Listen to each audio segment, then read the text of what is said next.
Здравствуйте, уважаемые телезрители!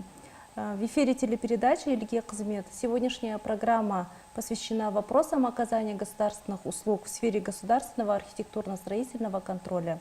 Гость программы – руководитель отдела лицензирования и аттестации Управления государственного архитектурно-строительного контроля Павлодарской области Баяхметов Адильбек Сагидуллаевич. Адильбек Сагидуллаевич, добро пожаловать в нашу программу. И первый вопрос. Сколько видов государственных услуг оказываются вашим управлением и способы их получения? Нашим управлением государственным архитектурно-строительным контролем Павлодарской области в сфере архитектуры, градостроительства и строительной деятельности оказывается 4 вида государственных услуг. Первая услуга – это выдача лицензии на изыскательскую деятельность, вторая – выдача лицензии на проектную деятельность, третья – выдача лицензии на строительно-монтажные работы, а также аттестация экспертов, осуществляющих экспертные работы и инжиниринговые услуги в сфере архитектуры, градостроительства и строительства. Нами для доступности населения разработаны буклеты, слайды, которые я могу сегодня пройтись по слайдам и показать. Первая услуга – это выдача лицензии на изыскательскую деятельность. В целом скажу, все услуги оказываются электронно, во-первых. Лицензия выдается бессрочно. Срок оказания услуги по заявлению электронному 5 рабочих дней. Также лицензия выдается по месту регистрации лицензиата. Дополнительно скажу, что полный перечень утвержденных квал-требований утвержден приказом министра национальной экономики от декабря 2014 года, где этапность процедуры выдачи лицензии все расписано. Как можно получить государственную лицензию? Государственную лицензию можно получить через портал е-лицензирования. Там необходимо авторизоваться или же зарегистрироваться на сайте, после чего заполняется форма сведений согласно квал-требованиям и подается электронно. Есть ли необходимость подтверждать государственную лицензию через какое-то определенное время? Государственная лицензия на все виды деятельности, она выдается бессрочно. Нет необходимости подтверждать, но надо учесть тот факт, что на протяжении всего действия периода лицензии лицензиат должен соответствовать квалификационным требованиям. То есть это с вашей стороны контролируется, да? Это с нашей стороны, да, контролируется нами, и мы можем также в любой момент посмотреть за данным ТО, числится ли ИТР состав, числится ли производственная база, которая допустима или в аренде, или в частной собственности. То есть они должны на протяжении всего времени соответствовать квал-требованиям? Должны, да. Где действует государственная лицензия? Лицензия является государственной и действует на всей территории Республики Казахстан. Назовите основные причины отказа в оказании государственных услуг. Причины являются разными, но самые основные – это несоответствие квалификационным требованиям.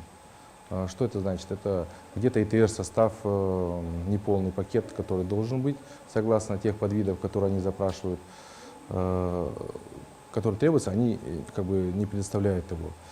Отказы также бывают, что отсутствует материально-техническая оснащенность, где-то не хватает техники или оборудования на ту или иную деятельность.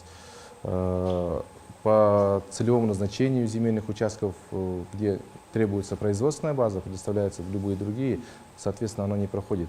Это и является основанием для отказа. Также при оформлении лицензии там есть пункт, что производственная база договор аренды производственной базы должен быть зарегистрирован в органах юстиции. Тоже многие об этом не знают и подают без регистрации. У нас интегрирована программа с органами юстиции, соответственно, мы это все видим, и это является тоже причиной отказа. Вот когда к вам заявление поступает на получение лицензии, вы выезжаете, осмотр делаете, или комиссионные осмотры, или как вы принимаете решение? Нет, На сегодняшний день выездов никаких нету. Мы это смотрим только электронно. У нас есть база, кстати, база общедоступная в комитете строительства. Это реестр ИТР состава, который должен числиться за каждым ТО. Мы это, в принципе, все онлайн проверяем. Также производственную базу мы проверяем. Я повторюсь, что у нас интегрирована связь с юстицией. Далее МТО тоже утвержден квал требованиями, которые прописано, какая техника, на какой подвид необходимо и требуется. Мы, в принципе, без выезда это все рассматриваем. Расскажите процедуру аттестации экспертов, осуществляющих экспертные работы и инжиниринговые услуги в сфере архитектурной, градостроительной и строительной деятельности. Аттестация экспертов тоже это услуга электронная, подается через e-лицензирование. Первым, что необходимо аттестуемому, это подача заявления электронного через портал и прикреплять необходимый перечень документов, которые требуются. Это диплом о высшем образовании в сфере строительства, далее трудовая книжка, полностью сканируется тоже в PDF-формате, все и предоставляется, и заявление с удостоверением. Вот эти вот перечень необходимых документов, которые требуются. Процедура аттестации у нас рассмотрение 15 рабочих дней. Здесь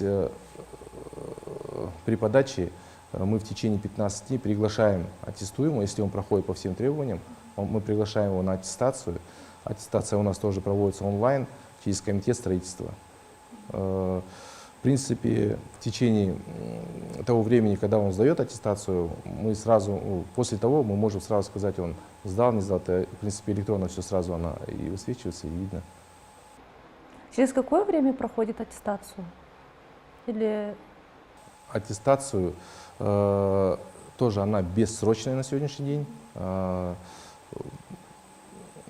Необходимости нет на пересдачу.